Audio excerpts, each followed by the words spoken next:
إن الحمد لله نحمده ونستعينه من يهده الله فلا مضل له ومن يضلل فلا هادي له وأشهد أن لا إله إلا الله وحده لا شريك له وأشهد أن محمدا عبده ورسوله أما بعد فإن خير الحديث كتاب الله وخير هدى محمد صلى الله عليه وسلم وشر الأمور محدثتها وكل محدثة بدعة وكل بدعة ضلالة وكل ضلالة في النار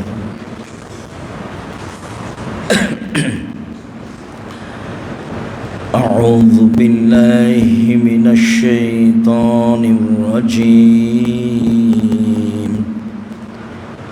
قد أفلح المؤمنون الذين هم في صلاتهم خاشعون عن أنس رضي الله تعالى عنه قال قدم النبي صلى الله عليه وسلم المدينة لهم يومان يلعبون فيهما قال ما هذا اليومان كنا نلعب فيهما في الجاهلية قال رسول الله صلى الله عليه وسلم قد أبدلكم الله بهما خيرا منهما عيد الأضحى وعيد الفطر رواه البخاري ومسلم عن أبي سعيد الخدري رضي الله تعالى عنه قال كان النبي صلى الله عليه وسلم يخرج إلى المصلى يوم الفطر والأضحى فأول شيء يبدأ به الصلاة ثم ينصرف فيقوم مقابل الناس والناس جلوس على صفوفهم فيعجوهم ويوصيهم ويأمرهم إلى آخر الحديث رواه البخاري ومسلم। সম্মানিত রমজান মাসের শেষ দিনের শেষ জুমায় জামিয়া সালাফিয়া ডাঙ্গিপাড়া পাওয়া রাজশাহীর বাইতুল হাম জামে মসজিদে উপস্থিত দ্বীনি মুসলিম ভাই ও বোন, প্রশংসা আল্লাহর জন্য, শান্তি অবতীর্ণ হোক আল্লাহর রাসূলের উপর সাল্লাল্লাহু আলাইহি ওয়াসাল্লাম। বিগত জুমায় অবগত হয়েছি যে আজকের জুমায় আলোচনা হবে ঈদের সালাত নিয়ে। আজকে আমাদের জুমার খুতবায় আলোচ্য বিষয় হচ্ছে সলাতুল ঈদাইন, দুই ঈদের সালাত। ঈদের সালাতের ইতিহাস,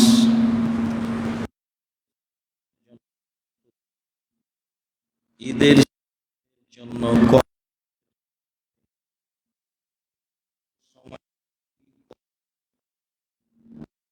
তার অবস্থা কেমন থাকবে, প্রথমে গিয়ে কি কাজ করতে হবে, পদ্ধতি কেমন হবে, ঈদের মাঠ কেমন থাকবে, কি করতে হবে, বিষয়গুলি আমরা ধারাবাহিকভাবে পেশ করব বলে আশা করছি ইনশাআল্লাহুল আজিজ।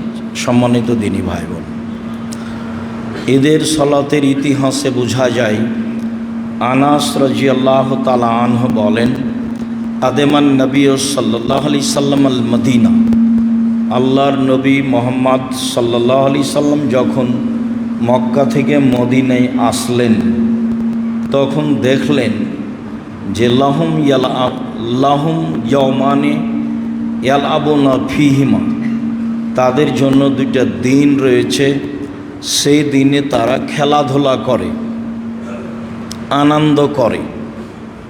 রাসূল সাল্লাল্লাহু আলাইহি সাল্লাম তাদের বললেন, মা হাজানে ইয়াওমানে, এই দুইটি দিন কি, কেন তোমরা এই দুই দিনে আনন্দ করো, খেলাধুলা করো।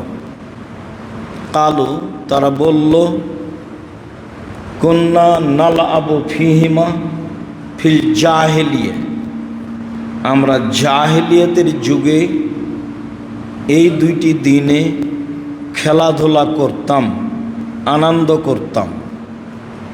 তখন রাসূল সাল্লাল্লাহু আলাইহি সাল্লাম বললেন, কাদ আবদালাকুমুল্লাহ বেহেমা খায়রান মিনহুম, আল্লাহ তোমাদের এই দুইটা আনন্দের দিনের পরিবর্তে দুইটি দিন দিয়ে দিলেন যা এই দিনের চেয়ে উত্তম। তার একটি হলো ঈদুল আজহা, আর একটি হলো ঈদুল ফিতর।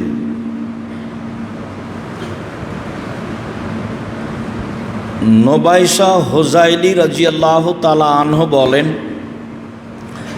রাসূল সাল্লাল্লাহু আলাইহি সাল্লাম বললেন, সাবধান, ইন্না হাযিহিল আইয়াম আইয়াম আকলিন ওয়া শুরবিন ওয়া যিকরিল্লাহ, এই ঈদের দিন, বিশেষভাবে কুরবানির দিন ও দিনগুলি, এই ঈদের দিনগুলি খাওয়া পান করা ও জিকিরের জন্য।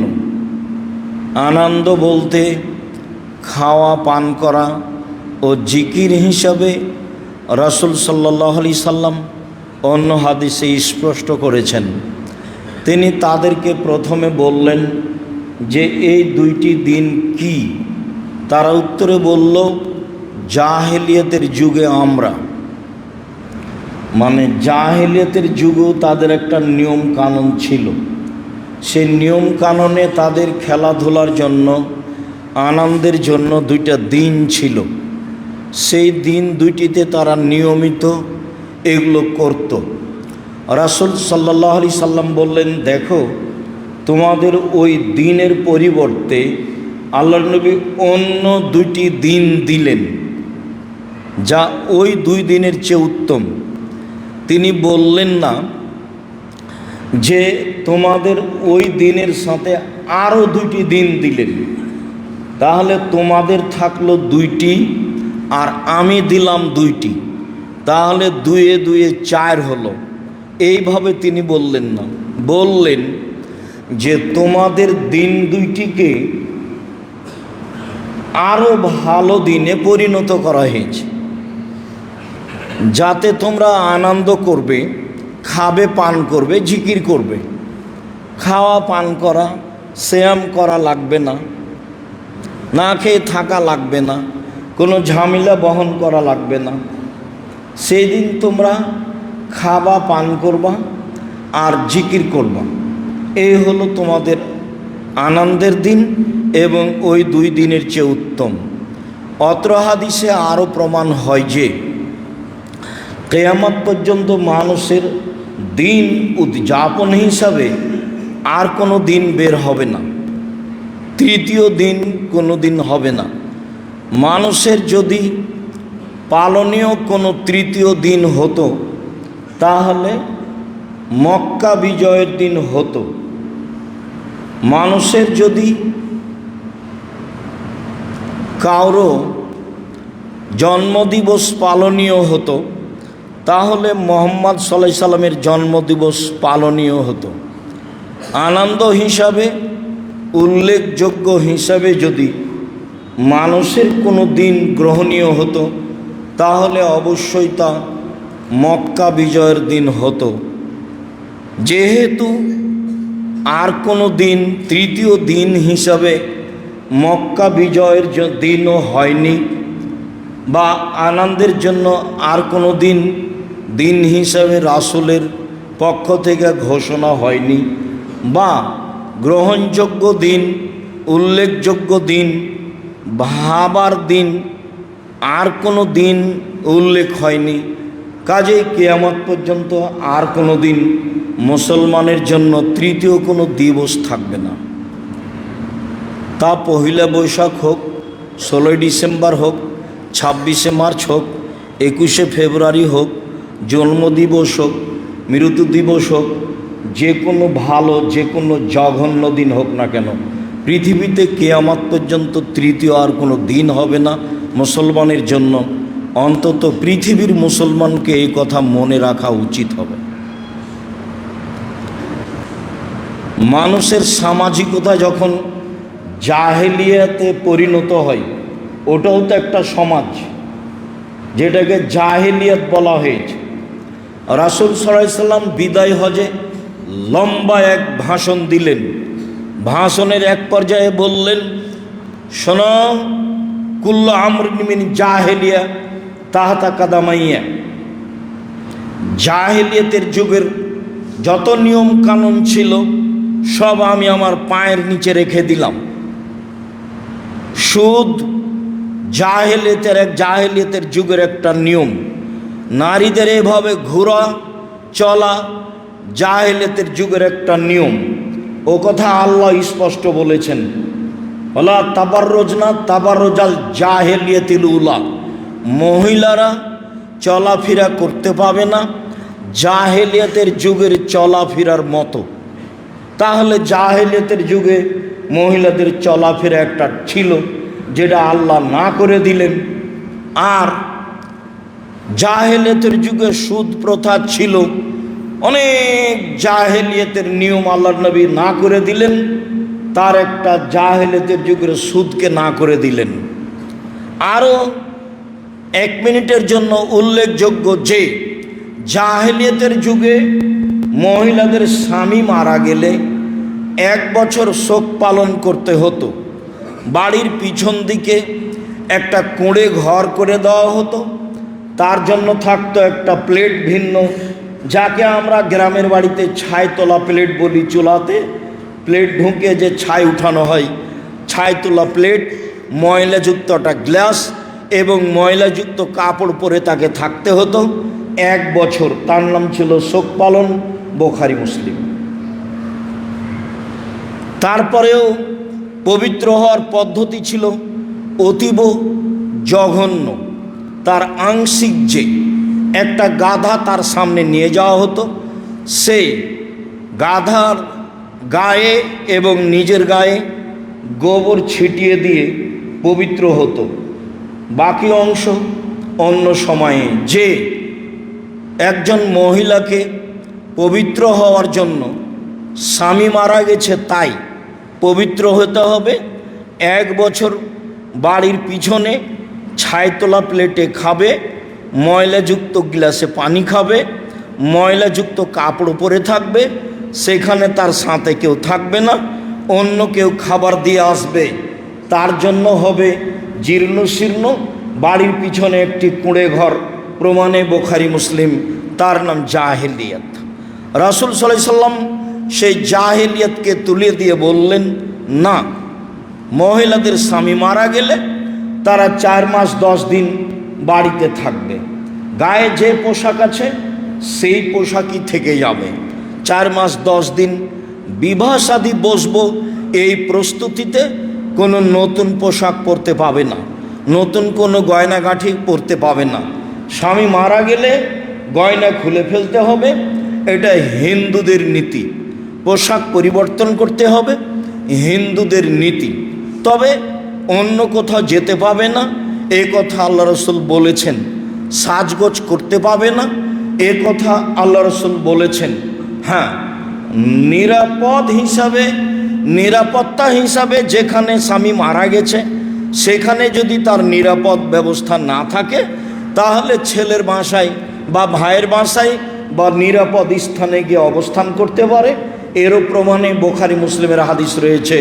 সম্মানিত দিনী ভাই বোন, জাহেলিয়াতের সব কিছু বাতিল।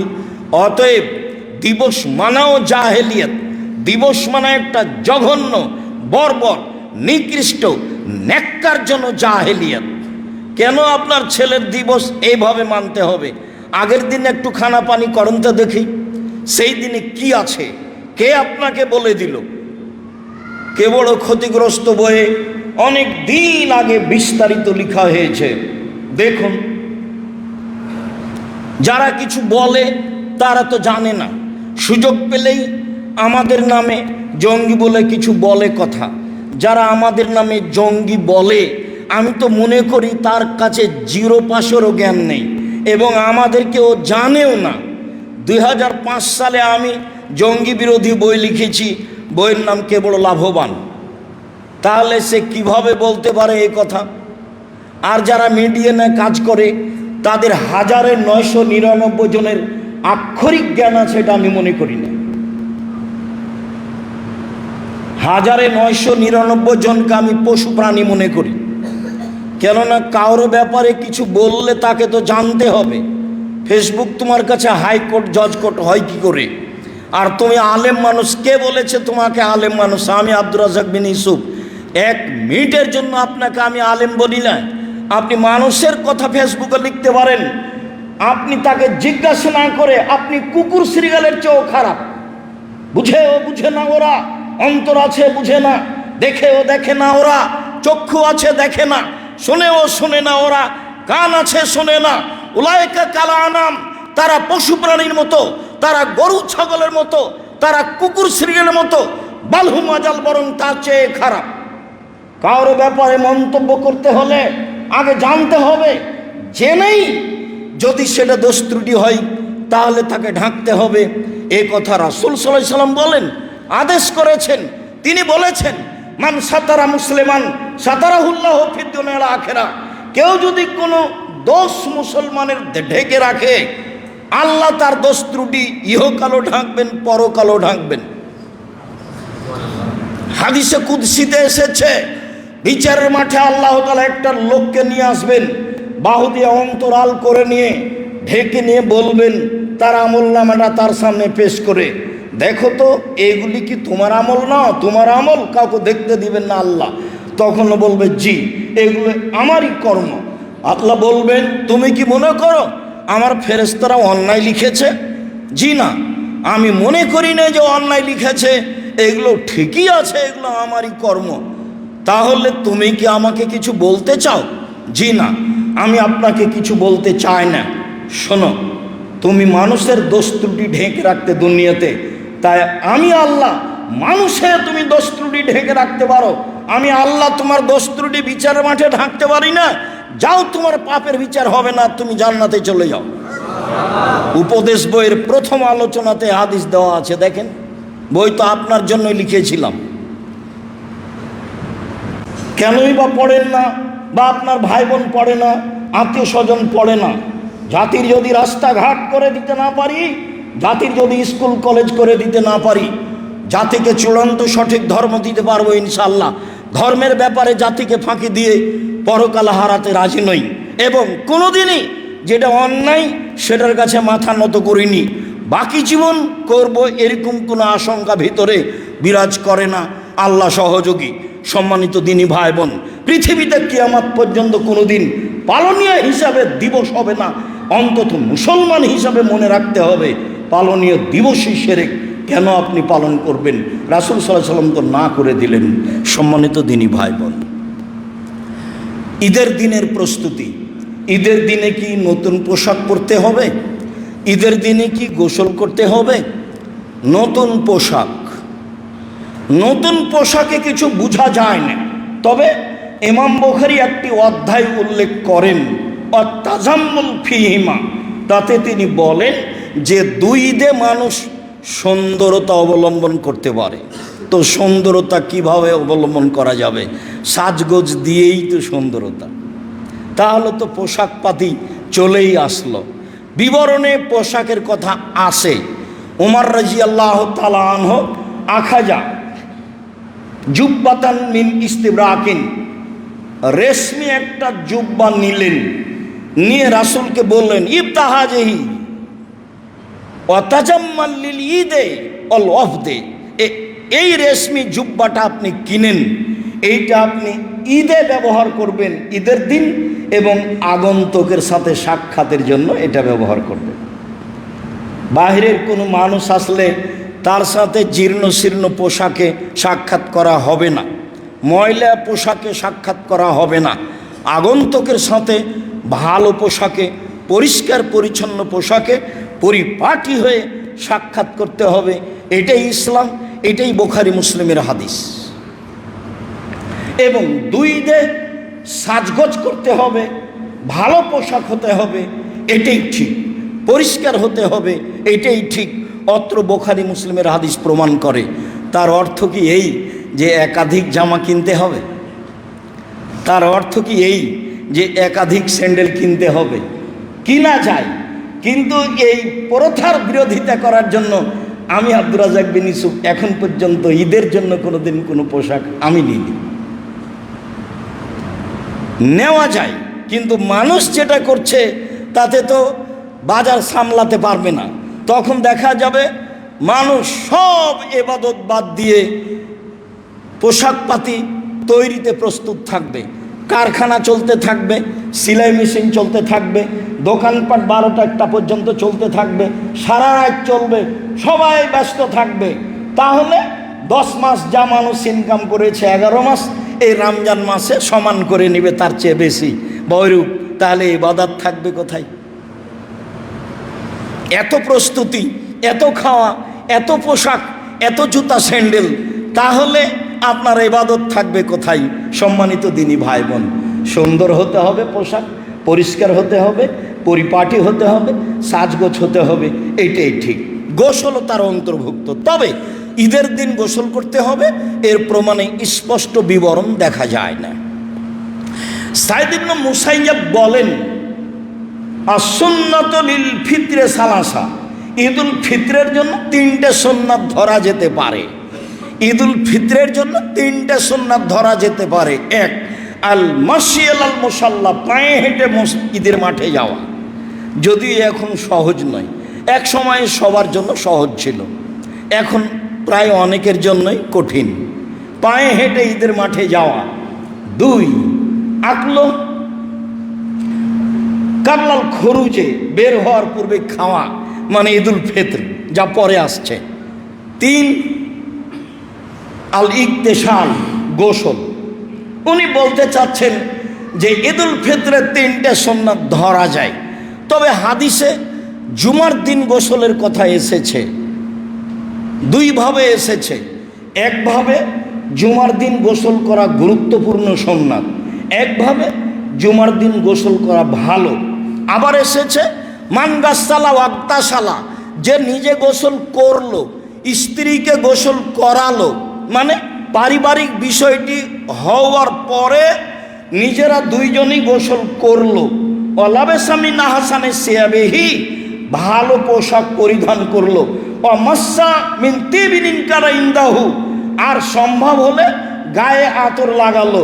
পায়ে হেঁটে মসজিদে গেল, কাউকে কাঁধ ডিঙ্গিয়ে সামনে গেল না, ইমামের খুতবা শুনলো, ইমামের সাথে সলাত আদায় করলো, তাহলে প্রত্যেক পদক্ষেপ সমান হজ এবং উমরার নেকি হবে। বা প্রত্যেক পদক্ষেপ সমান সারা বছর ইবাদত করলে যা নেকি হবে তাই হবে। 1 পদক্ষেপ সমান 1 বছর, 1 পদক্ষেপ সমান 1 বছর। হাদিস সহিহ, এ কথা মুহাম্মদ সাল্লাল্লাহু আলাইহি ওয়াসাল্লাম বলেছেন জুমার দিনের জন্য। জুমার দিনের জন্য এইভাবে এসেছে।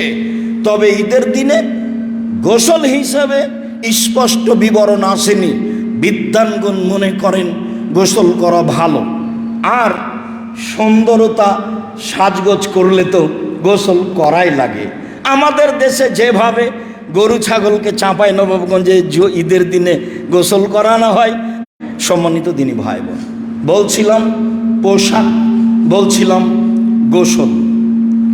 এইবার ঈদের দিনে ইয়াকুলা তামারাতিন ও ইয়াকুলহুন্না বিত্রান, আল্লাহর নবী ঈদুল ফিতরে কয়েকটা খেজুর না খেয়ে যেতেন না। খেজুরের জন্য তো প্রস্তুতি লাগে না। আমাদের দেশে যেইভাবে ঈদের দিনে প্রস্তুতি নেয় মহিলারা, তাতে তাদের ঈদের মাঠে যাওয়ার তেমন সুযোগ নেই বললেই চলে, বা আগে থেকে প্রস্তুতি নিতে হবে। ওরা আবার এত কিছু বুঝেনি। কয়েকটা খেজুর, বলেন তো খেজুরে কি প্রস্তুতি লাগবে? রাসূল সাল্লাল্লাহু আলাইহি সাল্লাম কয়েকটা খেজুর না খেয়ে ঈদের মাঠে বের হতেন না, তবে তিনি বিজোড় খেজুর খেতেন, মর্মে বুখারী মুসলিমের হাদিস। বুরায়দা রাদিয়াল্লাহু তাআলা আনহু বলেন, লা ইয়াখরুজুন নবী সাল্লাল্লাহু আলাইহি সাল্লাম ইয়াউমাল ফিতরে হাত্তা ইয়াতামা ওয়ালা ইয়াতামু ইয়ামাল আজহা হাত্তা ইসল্লিয়া। রাসূল সাল্লাল্লাহু আলাইহি সাল্লাম ঈদুল ফিতরে না খেয়ে বের হতেন না, আর ঈদুল আজহাতে সলাতের পরে খেতেন। আমরা বুঝে নিয়েছি যে ঈদুল আজহাতে শুয়া পহর কিছু সময় রোজা সিয়াম থাকতে হবে। জি না, এইটা নয়। ঈদুল ফিতরের সুন্নাত খেয়ে ঈদের মাঠে যেতে হবে, আর ঈদুল আজহার সুন্নাত এসে খেতে হবে। খুব ভালোভাবে আমাদের কাছে স্পষ্ট থাকা উচিত যে ঈদুল ফিতরে খেয়ে যেতে হবে আর ঈদুল আজহাতে এসে খেতে হবে। আগের হাদিসে খেজুরের কথা হয়েছে বুখারী মুসলিম, আর পরের হাদিস আবু দাউদ নাসাই তিরমিজিতে হাদিস সহি, তাতে খাদ্যের কথা রয়েছে। তাতে সারা পৃথিবীর সবাই চলে আসলো, বাংলাদেশও তার অন্তর্ভুক্ত বা আমরাও তার অন্তর্ভুক্ত। এখন প্রস্তুতি যত, তা আমি সব মিলে পছন্দ করি না, যদিও হোজাইল নোবাইস আল হোজাইলির বিবরণে বোঝা গেছে যে ঈদ বলতে খাওয়া পান করা ও জিকির। খাওয়া পান করা ও জিকির যদি হয়, তাহলে খাওয়ার একটা ভালো প্রস্তুতি না থাকলে সেটা হলোই বাকি করে। আচ্ছা ঠিক আছে, খাওয়া পান করা ভালো, সেটা তো ভালো, কিন্তু ঈদের সলাতের আগেই করতে হবে। এত প্রস্তুতি নিলে তারা কিভাবে যাবে ঈদের মাঠে? পরে প্রস্তুতি নেই, সলাত থেকে এসে সম্মানিত দিনী ভাই বোন খেয়ে ঈদের মাঠে যেতে হবে। খেজুর খেয়ে যাওয়া উত্তম, হাদিস সহি। সব খাদ্য খেয়ে যাওয়া জায়েজ, মানুষের যেভাবে অনুকূলে হয়। কখন ঈদের মাঠে যেতে হবে, ঈদের মাঠে কখন যেতে হবে, যা প্রমাণ হয় তাতে আমাদের দেশে ভুল পদ্ধতি বিরাজমান। সম্মানিত দিনী ভাই বোন, রাসূল সাল্লাল্লাহু আলাইহি সাল্লামের বিবরণে যা বোঝা যায়, খারাজা আব্দুল্লাহ ইবনে বুসর সাহেব রাসূলুল্লাহ সাল্লাল্লাহু আলাইহি সাল্লাম, আব্দুল্লাহ ইবনে বুসর রাসূলের সাথী, তিনি বের হলেন ফি ইয়াউমে ঈদে ফিতরিন মান আসে, কিছু লোককে সাথে নিয়ে ঈদুল ফিতরে। আনকারা ইবতে আল ইমামে, ঈদের মাঠে গিয়ে ইমামের সলাতকে দেরি করাকে না করে দিলেন। তাতে তিনি বললেন, বলো কি তুমি ঈদের সলাতে তো দেরি করো, মানে কাদ ফারাগনা সাতানা হাজিহি ইন্না কুন্না মা নবী সাল্লাল্লাহু আলাইহি সাল্লাম, আমরা রাসূলের সাথে ঈদের সলাত আদায় করেছি, এই সময় আমরা সলাত থেকে অবসর হয়ে গেছি। ওয়াদালিকা হিনাত তাসবিহ, এটা হলো চাস্তের সময়, 7টা, 7:30, 8টা, এরকম সময় আমরা সলাত শেষ করেছি। তারা ফজরের সলাত আদায় করতে যায় পকেটে খেজুর নিয়ে। এখন ফজরের সলাতের পরে একটু তাসবিহ করে সূর্য উঠলে খেজুরটা মুখে দিয়ে ওই মাঠেই ঈদের সলাত, মানে মসজিদেই সলাত আদায় করে চলে আসে। এইটা আবার অনেক নিয়ম উল্টা হয়ে যাচ্ছে। তাতে তার প্রস্তুতি থাকে না, তাতে তার মাঠের সুন্নাত থাকে না। আর আমাদের তো নিয়ম পরিবর্তন হতে হতে কত যে পরিবর্তন হলো। সম্মানিত দিনী ভাই বোন, অত্র বুখারীর বিবরণে বোঝা যায় যে সকালে সকালে ঈদের মাঠে যেতে হবে। তাতে আমাদের দিকে 6:30, 6টা, 6:30, 7টা, 7টা পার করলে সময় উপেক্ষা করে চলে যাব। 8টা, 8:30, 9টা, 10টার প্রশ্নই আসে না। এই সময়ের সাথে শরীয়তের কোনো সম্পর্ক নাই। সারা দুনিয়ার মানুষ যদি এই সময়ে সালাত আদায় করে, শরীয়তের সাথে মিল খাবে না। অসময়ে 10:30, 11টার সময় সাহাবীগণ এসে বললেন, আমরা চন্দ্র দেখেছি। আল্লাহ রাসূল বললেন, এই সাহাবীরা শোনো, সিয়াম ছেড়ে দাও, ঈদ আগামীকালকে হবে। কেন? এখনও তো জোহরের টাইম হয়নি, ঈদের সালাত আদায় করে নেওয়া যায় না? এই শোনো, সিয়াম ছেড়ে দাও, সালাত আগামীকালকে হবে, চলো তাড়াতাড়ি সালাত আদায় করি, এমন কিছু বললেন না। তার মানে ঈদের সালাতের সময় আছে। কয়েকটি জরুরি কথা। 1, ঈদের মাঠ সাজানো নিষেধ। রাসূল সাল্লাল্লাহু আলাইহি সাল্লাম মসজিদে নববীর উপর দিয়ে পায়ে হেঁটে প্রায় 500 গজ দূরে গেলেন, গিয়ে ফাঁকা জায়গায় ঈদের সালাত আদায় করলেন। যেই মসজিদে এক ওয়াক্ত সালাত আদায় করলে পৃথিবীর অন্য মসজিদের চেয়ে 1000 গুণ বেশি নেকি হবে। এই মসজিদের উপর দিয়ে ডিঙ্গিয়ে পায়ে হেঁটে মসজিদের উপর দিয়ে চলে গেলেন, বাইরে গিয়ে ফাঁকা জায়গায় সালাত আদায় করলেন। বোঝা যাচ্ছে ঈদের সালাত মসজিদ ছাড়াই ভিন্ন জায়গায় হতে হবে, এবং সেখানে কোনো ঘেরা থাকবে না, মিম্বার থাকবে না, সেখানে ইমামের কোনো মেহরাব থাকবে না। জমি দখলের জন্য প্রাচীর থাকতে পারে, ঈদের মাঠ সাজানো হবে না। এখন যেভাবে ঈদের মাঠ সাজানো হচ্ছে তাতে মনে হচ্ছে যে বাসর ঘর, এক অভিনব দৃশ্যে ঈদের মাঠ সাজানো হচ্ছে। আলেম ওলামা সমাজ থেকে হারিয়ে যাবে, গায়রিয়ত মানিজ্যত বিদায় নিবে। তারা আর বিদ্যা দিয়ে চলতে চাইবে না, তারা শরীয়তের দাম দিয়ে চলতে চাইবে না। তারা হবে বন্যার পানির খড়কুটার মতো, বন্যার পানি যেই দিকে ছুটে যায় খড়কুটা সেদিকেই ছুটে যায়। এক সময়ে আলেম ওলামা এইটাই হয়ে যাবে। তাই এখন আপনি দেখতে পাচ্ছেন তার কাছে শরীয়তের কোনো দাম নেই। সবাই মিলে হাত তুলে দোয়া করলে মৌলানা সাহেব করছেন। অবশ্য আগে আমি বললাম কি করবে বলো, হাত তুলে তো দোয়া হবে। যখন আসবেন তখন তো দাঁড়াতে হবে, তোমরা তো দাঁড়াবা, কি করবে বলো। দেখো, অল্প দিন বাঁচতে এসে পরকাল হারাতে রাজি নই, যা হবে হবে। অল্প দিন বাঁচতে এসে পরকাল হারাতে রাজি নই। আমি কথাটা কয়েকবার বলেছি, ডানেও বলেছি, বামেও বলেছি। সম্মানিত দিনী ভাই বোন, বলছিলাম সত্যই ঈদের মাঠকে এইভাবে সাজানো হারাম। এক ঈদের মাঠে জায়গা না হলে শত জায়গায় ঈদের মাঠ হোক, গ্রামে গ্রামে হয়ে যাক, নহলে মসজিদেই চলে যাক নিরুপায় হয়ে, নাহলে ঈদের স্কুল মাঠে হোক, যেখানে সহজ সেখানে ঈদের সালাত হোক। কিন্তু এক মসজিদে এক মাঠে একাধিকবার সালাত হবে, এর কোনো প্রমাণ কিয়ামত পর্যন্ত হবে না। ভাগ হয়ে যাক, ভাগ হয় তো সন্ধ্যা, না ধরলে বড় করবেন, বড় না করতে পারলে ভাগ করবেন, না হলে যতদিন হয়নি স্কুল মাঠে পড়বেন। স্কুল মাঠ কি মাইরে খেয়েছেন? দেশে তো আছে স্কুল মাঠ, সম্মেলন প্রোগ্রামের সময় তো স্কুল মাঠে করেনি। যে কোনো জায়গাতে ঈদের সালাত আদায় করবেন, জায়গা ব্যবস্থা না থাকলে রাসূলের পদ্ধতিতে করতে হবে। অবশ্যই তা ফাঁকা জায়গা হতে হবে, অবশ্যই তা ঘেরা থাকবে না, অবশ্যই সেখানে কোনো কিছু সাজানো হবে না, অবশ্যই সেখানে একাধিকবার সালাত হবে না, একবার। সম্মানিত দিনী ভাই বোন, বুঝে আমল করার চেষ্টা করি। আল্লাহুম্মা আমিন। আল্লাহুম্মা সাল্লি আলাইহি আল্লাহুম্মা বারিক। আলহামদুলিল্লাহ ওয়াহদা ওয়াসসালাতু ওয়াসসালামু আলা মান লা নাবিয়্যা বা'দা। এবার যাওয়ার পালা। জাবের রাদিয়াল্লাহু তাআলা আনহু বলেন, কানান নবী সাল্লাল্লাহু আলাইহি ওয়াসাল্লাম ইযা কানা ইয়াউমিদ্দিন খালাফাত তরিকা। আল্লাহ রাসূল ঈদের দিন রাস্তা পরিবর্তন করতেন, এটা সুন্নাত, মনে রাখতে হবে।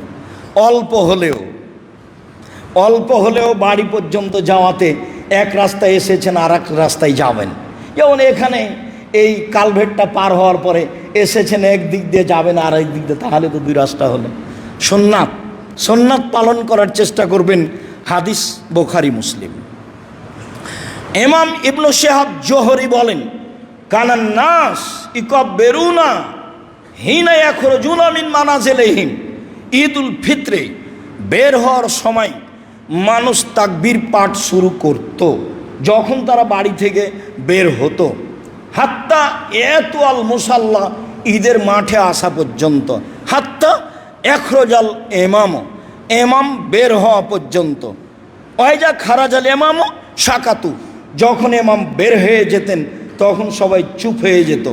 অর্থাৎ বাড়ি থেকে বের হওয়ার সময় তাকবীর আরম্ভ হবে, রাস্তায় তাকবীর চলবে, ঈদের মাঠেও তাকবীর চলবে। যখন ইমাম সাহেব সলাতের জন্য সলাতের স্থানে চলে যাবেন তখন তাকবীর বন্ধ হবে, এবার সলাত শুরু। বন্ধ হয়েছে মানে হয়েছে, আর তাকবীর চালু হবে না। আমরা সময়ের গতিতে অবশ্য বলেছিলাম যে যখনই প্রমাণ হয়ে গেছে যে চাঁদ উঠে গেছে আগামীকাল ঈদ, তখন থেকে তাকবীর পড়বে, এর প্রমাণ পেশ করা যায় না।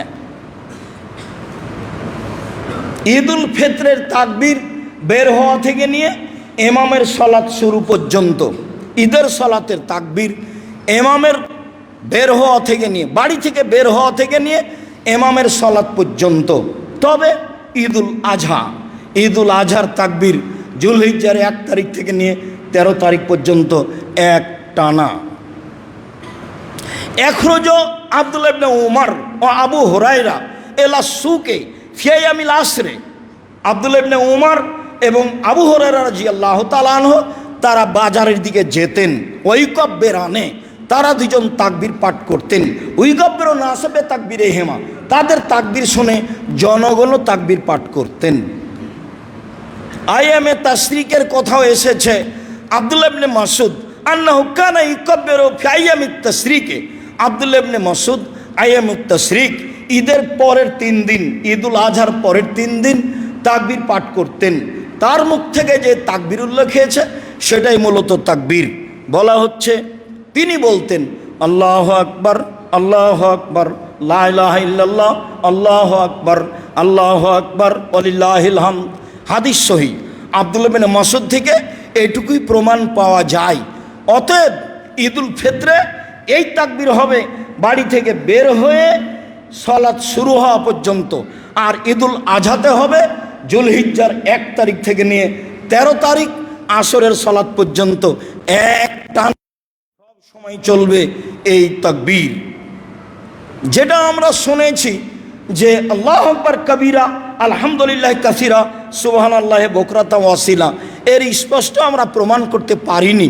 তবে জুবাইর ইবনে মুতাইম রাদিয়াল্লাহু তাআলা আনহু সালাতে সানার স্থানে এই দোয়াও পড়তেন।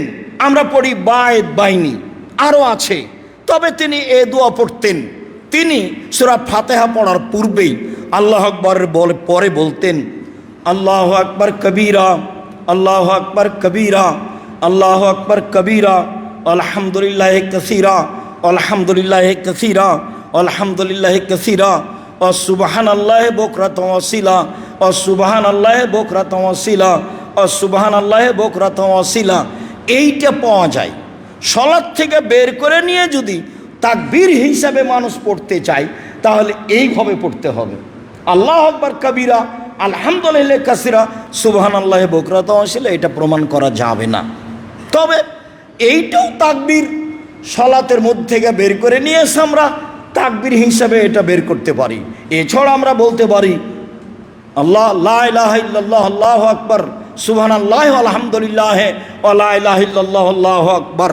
এগুলো তাকবীর, স্পষ্ট তাকবীর এটাই যেটা বললাম। সম্মানিত দ্বীনী ভাই বোন, সালাত। আবু সাঈদ খুদরি রাদিয়াল্লাহু তাআলা আনহু বলেন রাসূল সাল্লাল্লাহু আলাইহি সাল্লাম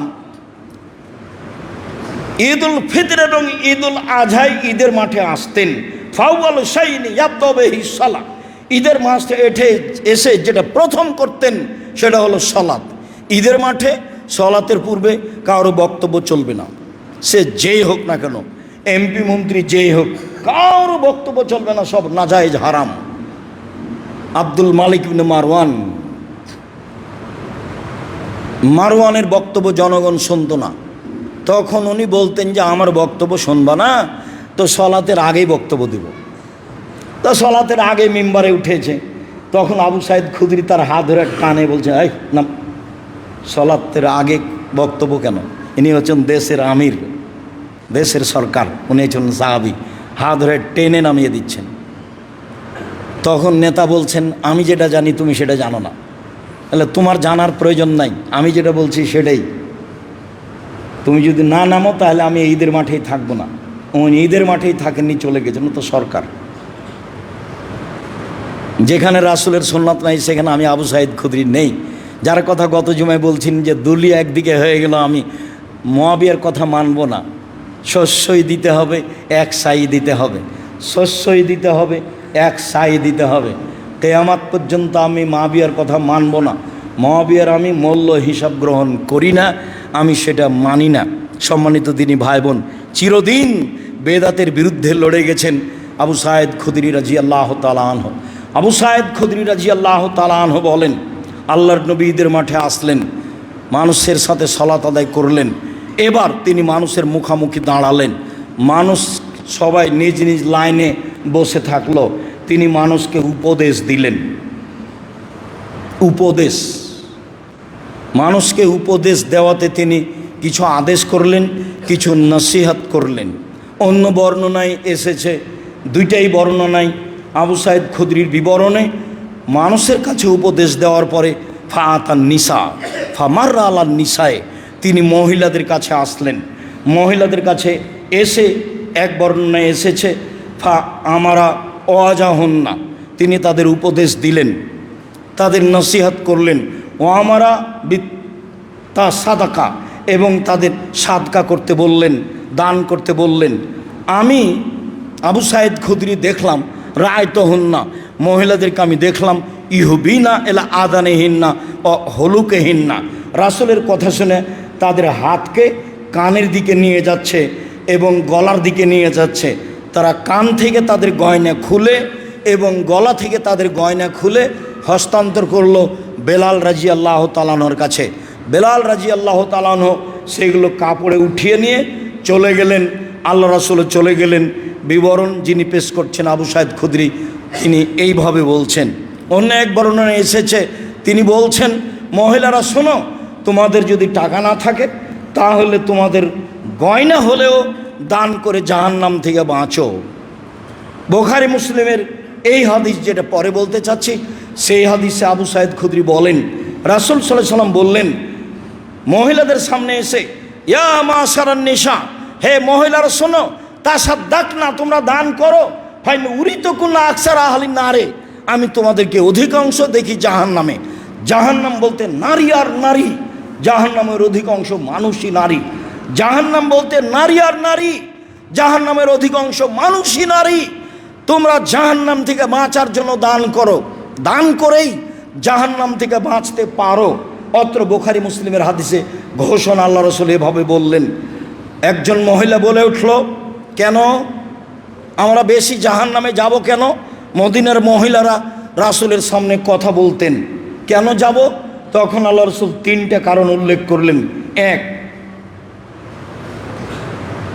তুকসিরনাল্লানা, তোমরা বেশি বেশি অভিশাপ করো, এই খারাপ ওই খারাপ, এই ভালো সেই ভালো, স্বামী ভালো স্বামী খারাপ, তোমাদের মুখে ভালো মন্দর বিবেচনা খুব বেশি, এই একটা।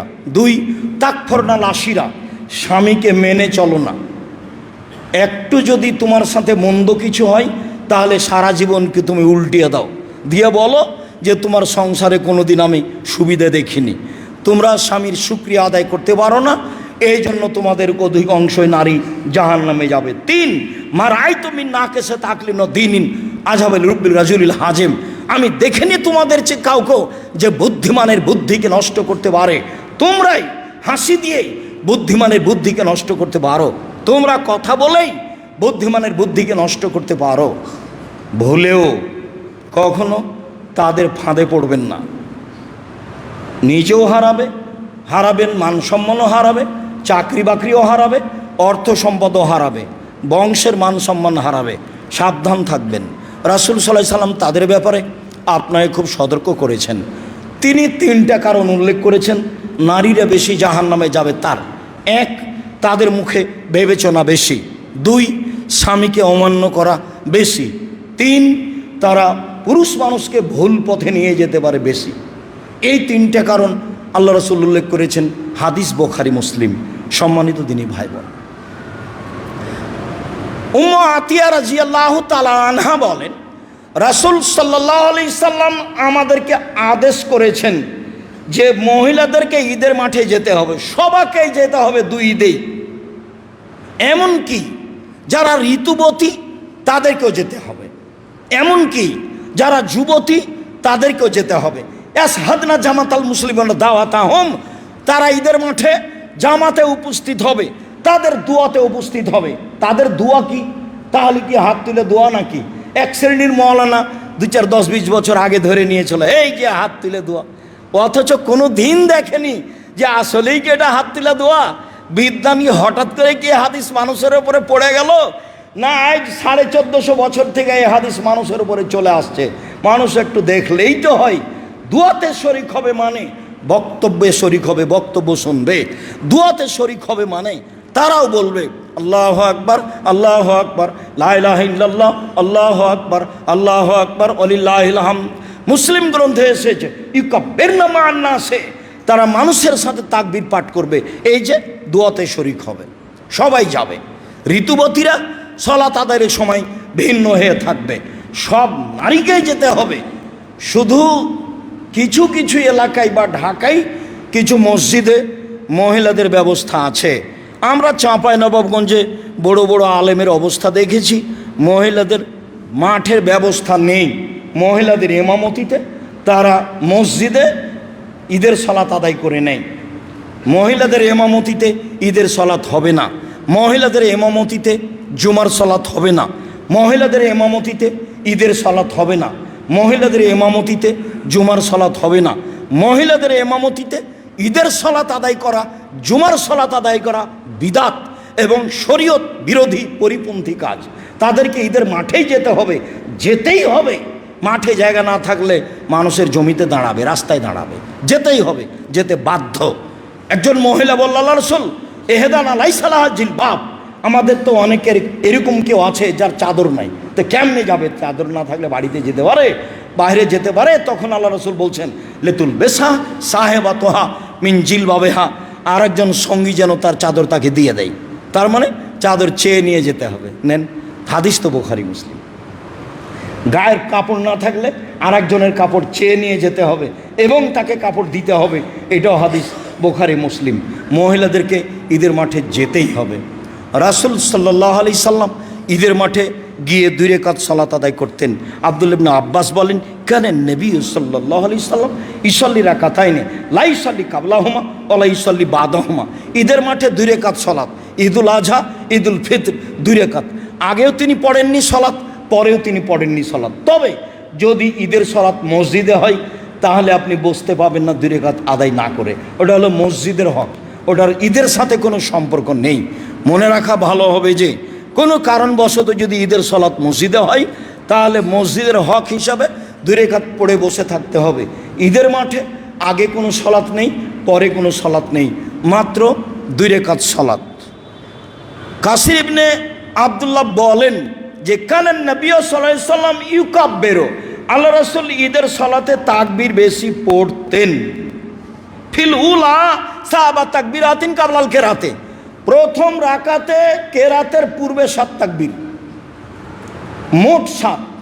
অফিল আখেরা খামসা কাবলাল কেরাতে, দ্বিতীয় রাকাতে কেরাতের পূর্বে 5 তাকবীর, এ হলো 7 5 12।